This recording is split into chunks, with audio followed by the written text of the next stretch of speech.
राहता येथे आपले सर्वांचे लाडके नगरसेवक माननीय श्री दशरथजी तुपे यांच्या 43व्या वाढदिवसानिमित्त व्यासपीठावर उपस्थित असलेले राहता नगर परिषदेचे सन्माननीय नगराध्यक्ष, उपनगराध्यक्ष, सर्व सन्माननीय नगरसेवक, वीरभद्र ट्रस्टचे सन्माननीय अध्यक्ष व सर्व सन्माननीय विश्वस्त, उपस्थित असलेले राहत्या शहरातून व राहत्या तालुक्याला दिशा देणारे सर्व माझे सन्माननीय ज्येष्ठ पत्रकार मंडळी, आलेले सर्व दशरथला शुभेच्छा देण्यासाठी आलेले सर्व आमच्या माता भगिनी, सर्व राहत्या तालुक्यातील शहरातील ग्रामस्थ आणि युवक मित्रांनो, सगळ्यांचा नामोल्लेख करणं शक्य नाही. सगळेच महत्त्वाचे लोक आज व्यासपीठावर आहेत.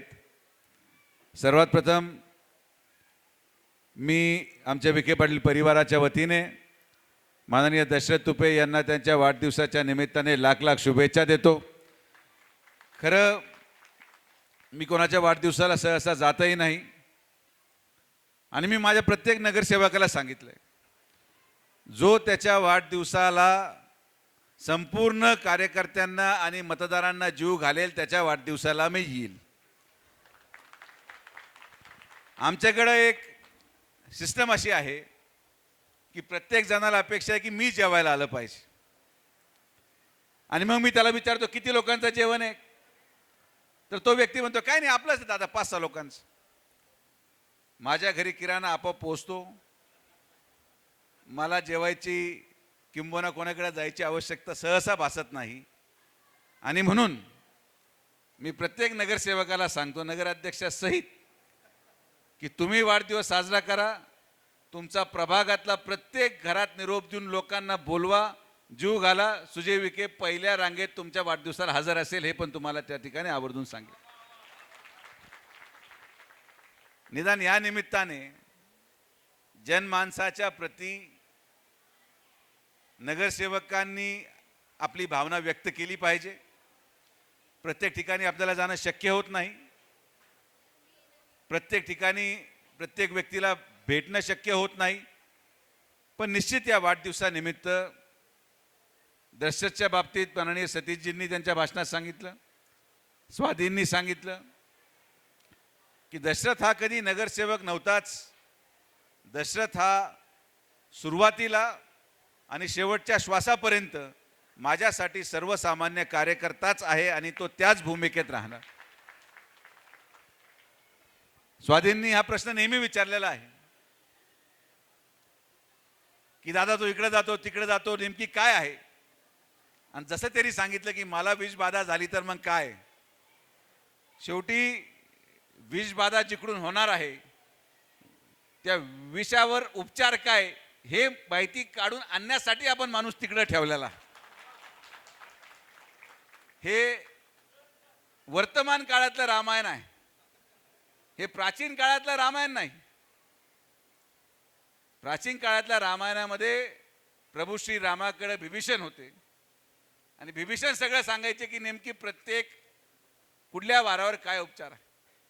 तर दशरथ आपण आपल्या सोयीने वापरल तेव्हा हनुमान, वापरल तेव्हा विभीषण, अशा प्रकारे दुहेरी भूमिका बजवत असतो. तो आपल्याकडेच राहिला आणि तुम्हाला विषबाधा झाली तर ते विषावर उपचार तुम्ही सांगू शकत नाही आणि मी डॉक्टर असून सांगू शकत नाही. मी अजूनही काही पुरं वाक्यरचना केली असती पण त्याच्यावर काही फार बोलण्यासारखे नाही. पण शेवटी माणूस किती प्रतिभाशाली असावा. कामही करतो, अंत्यविधीही करतो, दहावेही करतो, कामही करतो, गाणंही म्हणतो, जीवही घालतो. अरे असा माणूस जन्माला यायला भाग्य लागतं आणि मी माझं भाग्य समजतो की अशा प्रकारचा कार्यकर्ता आमच्या संघटनेमध्ये आम्हाला मिळाला. आणि जे मूळ स्वप्न आहे की कार्यकर्ता कसा असावा याचं तंतोतंत उदाहरण दशरथ तुपे आहेत. मी सकाळीच त्याला फोन लावला, म्हटलं का रे दशरथ तू पांडुरंग झाला काय, काहीतरी सकाळी व्हिडिओ पाहिला. आता आपले लोक हुशार असतात, आपले लोक हुशार असतात, व्हिडिओ मला पाठवतात की पाहत आता काय चाललंय राहत्यामध्ये. आणि मी म्हटलं दशरथ काय चाललंय, तू पांडुरंगाच्या भूमिकेत कधी बसून आला? त्याला म्हटलं ही पहिली आणि शेवटची वेळ, आता जेव्हा पुढच्या आषाढाच्या महिन्यामध्ये तू व्हिडिओ काढशील, आपण पांडुरंग व्हायचं नाही, पुढच्या व्हिडिओमध्ये जो वारकरी आहे त्याचं पाय धुताना तुझा व्हिडिओ आला पाहिजे, असा व्हिडिओ तू तयार केला पाहिजे. लोकांनी कधीही कुठल्याही गोष्टीचा विपर्यास करायला वेळ लागत नाही. आता हाच व्हिडिओ घेऊन त्या गावात सकाळपासून चर्चा काय झाली असेल की पा आता इथे दुसरी टर्म झाली तर आता लोकांना पाय धुवायला लावून राहिला.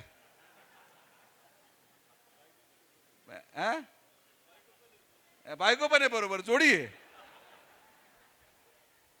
एकदा आपण राजकारणामध्ये आलो तर फार जपून राहावं लागतं. प्रत्येक गोष्टीचा विपर्यास लोक करतात. त्यामुळे दशरथचं काही तसं मनात काही नसतं. भावनेच्या भरात त्याला वाटलं आज वाढदिवस आहे, आपण पण हिरो व्हावा, एखाद्या सिरियलमध्ये रीलमध्ये हिरो झाला. तुम्हाला माहित नव्हतं का? नाही नाही, उद्या परवा येईल ते अगोदरच मी सांगितलं. कारण की सोडणारे लोक पण आपलेच आहेत आणि चर्चा करणारे लोक पण आपलेच आहेत.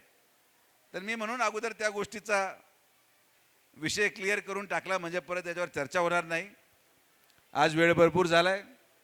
आपण सर्वजण एवढ्या मोठ्या संख्येने दशरथला आशीर्वाद देण्यासाठी आलात. आपले सगळ्यांचे मनापासून आभार.